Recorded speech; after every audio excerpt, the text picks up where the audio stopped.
Hi. భారత railway చరిత్రలో మరో అద్భుత ఘట్టం ఆవిష్కృతం కాబోతోంది. పర్యావరణ పరిరక్షణ ధ్యేయంగా సరికొత్త విప్లవానికి నాంది పలకబోతోంది మోడీ సర్కార్. దేశంలోనే మొట్టమొదటి హైడ్రోజన్ రైలు పట్టాలెక్కేందుకు సర్వం సిద్ధమైంది.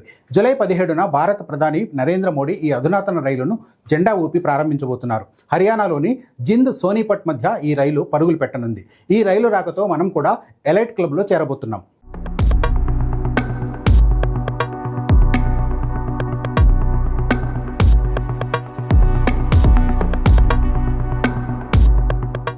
సరికొత్త సాంకేతికతతో ప్రపంచ దేశాల సరసన నిలుస్తోంది మన దేశం.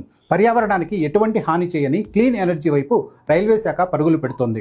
ఇప్పటి వరకు ప్రపంచంలో జపాన్, దక్షిణ Korea, America, Canada, Germany, China లాంటి కొన్ని దేశాలు మాత్రమే ఈ టెక్నాలజీని వాడుతూ ఉన్నాయి. ఇప్పుడు మన దేశం కూడా ఈ ఎలైట్ క్లబ్లో అధికారికంగా చేరిపోతోంది. డీజిల్ ఇంజిన్లకు ప్రత్యామ్నాయంగా ఈ హైడ్రోజన్ ఇంధన సాంకేతికతను తీసుకొచ్చారు. రైల్వే అధికారులు ఈ రైలు నిర్వహణకు సంబంధించి అన్ని ఏర్పాట్లు పూర్తి చేశారు. ఈ హైడ్రోజన్ రైలు జింద్ సోనీపట్ స్టేషన్ల మధ్య నడవనుంది. మొత్తం 89 కిలోమీటర్ల దూరాన్ని ఈ రైలు 2 గంటల్లోనే చేరుకుంటుంది.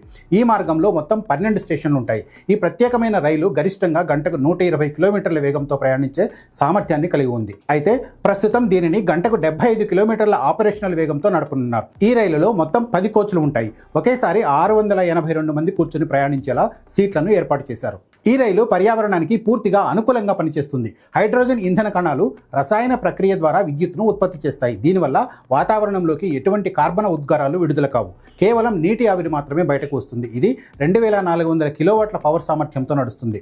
జూలై 17న కేవలం ప్రారంభోత్సవ ప్రత్యేక సిరీస్ మాత్రమే ఉంటుంది.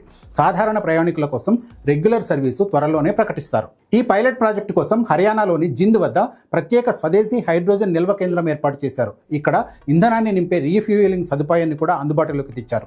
కంప్రెస్డ్ హైడ్రోజన్ గ్యాస్ నిల్వ చేయడానికి, పంపిణీ చేయడానికి petroleum and explosives safety organisation licence మంజూరు చేసింది.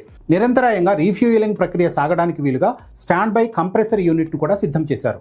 భద్రత విషయంలో రైల్వే శాఖ అత్యంత కఠినమైన నిబంధనలను పాటిస్తుంది. హైడ్రోజన్ లీక్ డిటెక్టర్లు, ఫ్లేమ్ డిటెక్టర్ల వంటి అత్యాధునిక సెన్సార్లను ప్లాంట్ వద్ద అమర్చారు. ఢిల్లీలోని షాకూర్ బస్తీ వద్ద ప్రత్యేక మెయింటెనెన్స్ కేంద్రాన్ని కూడా అభివృద్ధి చేశారు. ఇక్కడ స్టాండర్డ్ ఆపరేషన్ ప్రొసీజర్స్ ప్రకారం క్రమం తప్పకుండా సేఫ్టీ ఆడిట్లు నిర్వహిస్తారు. హైడ్రోజన్ రీఫ్యూయలింగ్ సిస్టమ్ను రోజులో 24 గంటల పాటు నిరంతరం పర్యవేక్షిస్తారు. ఈ పనుల కోసం ప్రత్యేకంగా శిక్షణ పొందిన సర్టిఫైడ్ సిబ్బందిని మాత్రమే నియమించారు. ప్రాజెక్టు ప్రారంభ దశలో రైలు సజావుగా నడవడానికి అనుభవజ్ఞులైన సాంకేతిక సిబ్బంది రైలులోనే ప్రయాణిస్తారు. భారత రైల్వే నెట్ జీరో కార్బన్ ఉద్గారాల లక్ష్యాన్ని చేరుకోవడంలో ఈ ప్రాజెక్టు అత్యంత కీలక పాత్ర పోషించనుంది. All the best to Indian railways.